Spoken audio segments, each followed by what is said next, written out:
Nous pouvons parfois nous demander, maintenant que je suis sauvé, quelle sera la portée de son salut?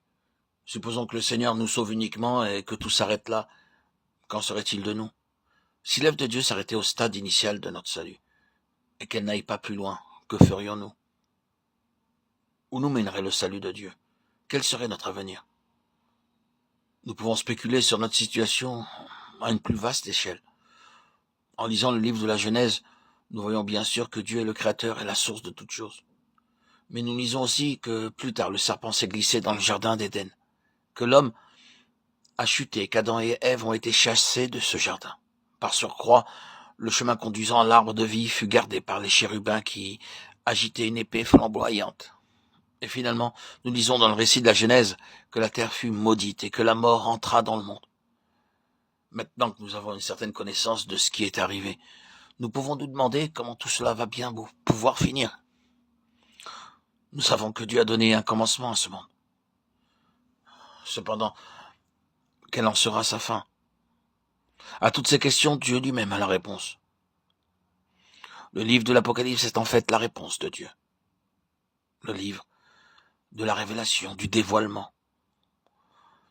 Au début du premier chapitre de ce livre, le Seigneur déclare « Je suis le premier et le dernier ».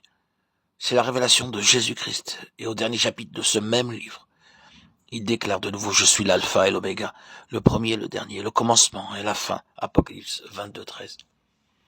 Cela aussi, c'est la révélation de Jésus-Christ.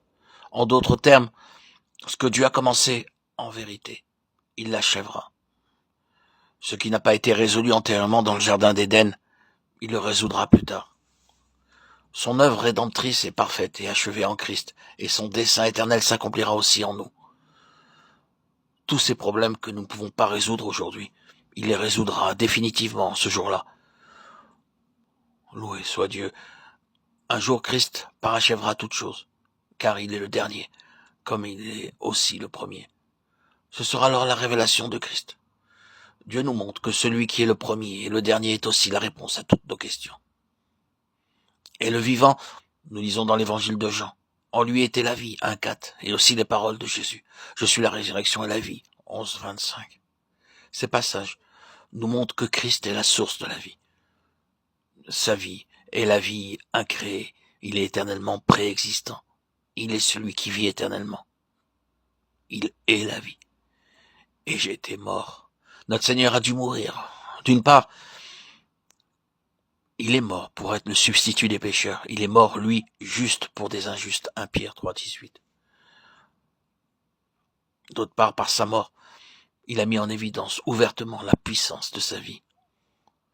Combien grande et merveilleuse est cette mort. Et voici, je suis vivant au siècle des siècles. Christ est ressuscité d'entre les morts.